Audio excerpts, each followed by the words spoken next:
पूरी दुनिया में पक्षियों की 10,000 से भी ज़्यादा प्रजातियां पाई जाती है। सभी के वही 2 पंजे, 2 पंख और एक गर्दन होती है।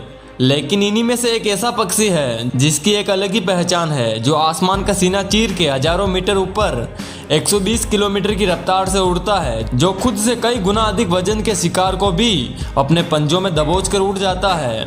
और इसीलिए उसे पक्षियों का राजा भी कहा जाता है, जिसे हम बाज के नाम से जानते हैं। और एक बाज इतना ऊंचा मुकाम हासिल करता है अपनी ट्रेनिंग और अपने पुनर्जन्म की वजह से। अगर आप भी इस दुनिया में एक मुकाम हासिल करना चाहते हैं तो एक बाज को बाज बनने का पूरा सफ़र आपको जानना बहुत ही ज़रूरी है, क्योंकि 25 से 30 की उम्र तक आने के बाद भी लोगों को रिस्क लेने से डर लगता है। लेकिन एक बाज का जीवन शुरुआत से ही रिस्क से भरा होता है। जिस उम्र में बाकी पक्षियों के बच्चे सिर्फ चींची करना सीखते हैं, उस उम्र में एक मादा बाज अपने बच्चों को पंजों में दबोचकर हजारों मीटर आसमान में उड़ जाती है, उसे ये बताने के लिए कि तेरा जन्म आसमान का सीना चीर के सबसे ऊपर उड़ने के लिए हुआ है। तेरा जन्म पक्षियों का बादशाह बनने के लिए हुआ है। जमीन से हजारों मीटर ऊपर ले जाकर मादा बाज अपने पंजों से उस बच्चे को छोड़ देती है, और यहीं से शुरू होती है उसकी हाई रिस्क ट्रेनिंग।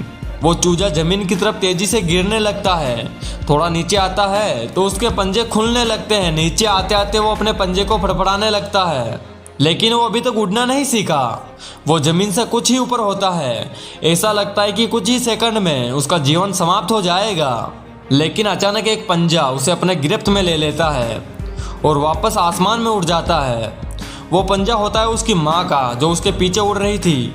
उसकी ये ट्रेनिंग तब तक चलती रहती है जब तक वो उड़ना नहीं सीख जाता।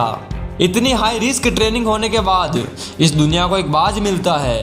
बारिश के वक्त जब सारे पक्षी आश्रय की तलाश करते हैं, तब यही बाज उसी बारिश में आसमान को चीरते हुए ऊपर निकल जाता है और बादल को कहता है कि तू बरस, कितना बरसेगा, और फिर नीचे आकर चैलेंज करता है।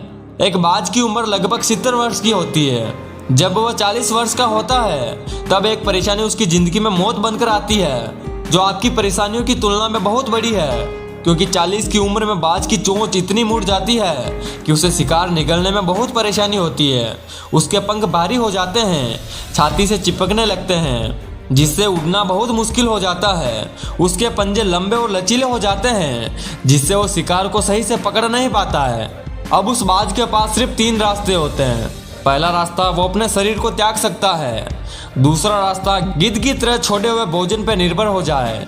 और तीसरा रास्ता, सबसे कठिन और पीड़ादायक रास्ता, अपने आप को पुनर्स्थापित करने का, फिर से आसमान का सीना चीरकर सबसे ऊपर उड़ने का। और वो तीसरे रास्ते को चुनता है और अपने आसपास के इलाके की सबसे ऊंची चोटी पर जाकर पहुंच जाता है। वहां पर अपना घोंसला बनाता है और फिर शुरू होता है परेशानियों को जड़ से उखाड़कर आसमान में उड़ जाने का सफर। वह अपनी चोंच को एक चट्टान पर मार मार कर तोड़ देता है, लहूलुहान हो जाता है और इंतजार करता है नई चोंच आने का। उसके बाद अपनी नई चोंच से अपने पंजे को काट देता है और फिर इंतजार करता है नए पंजे उगाने का। उसके बाद वह अपने एक एक पंख को अपने शरीर से अलग करता है और फिर इंतजार करता है नए पंख आने का। और इस प्रक्रिया में उसे समय लगता है पूरे 5 महीने का। इस 5 महीनों की कड़ी तपस्या से एक बाज का पुनर्जन्म होता है। वो फिर से तैयार हो जाता है आसमान का सीना चीरकर सबसे ऊपर उड़ने के लिए। जो 3 रास्ते बाज के पास थे, वही 3 रास्ते आपके पास होते हैं। लेकिन कुछ लोग पहले रास्ते को चुनते हैं और परेशानियों के तले दबकर सुसाइड कर लेते हैं। ज़्यादातर लोग दूसरे रास्ते को चुनते हैं। वो परेशानियों का बोझ पड़ते ही अपने लक्ष्य को छोड़कर एक नॉर्मल लाइफ जीने लगते हैं। और कुछ वो लोग भी होते हैं जो इस परेशानियों को लात मारकर अपनी मेहनत के दम पर बाज की तरह आसमान की बुलंदियों को छूते हैं। दोस्तों, बाज की यही ट्रेनिंग हमें बहुत बड़ी सीख देती है कि अगर रिस्क लेना पड़े तो लो, कि अपने फील्ड में अपने आप को इतना ट्रेंड कर लो कि उस फील्ड में आपसे ऊपर उड़ने के बारे में सोचकर लोगों के पसीने छूट जाए। तभी आप अपने फील्ड के बादशाह कहलाओगे। जय हिंद, वंदे मातरम।